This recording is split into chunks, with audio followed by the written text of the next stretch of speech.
Bitta fikr bildiramiz, Bekzod Abdurahimovga oson bo'lmaydi. Hamid Tolibzoda Tojikiston vakili jangovar sambo bo'yicha 2 karra do'stlar, 2 karra jahon chempioni.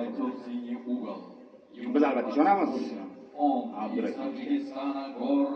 Omad tilaymiz, qo'llab-quvvatlaymiz. Является международным мастером спорта по ММА.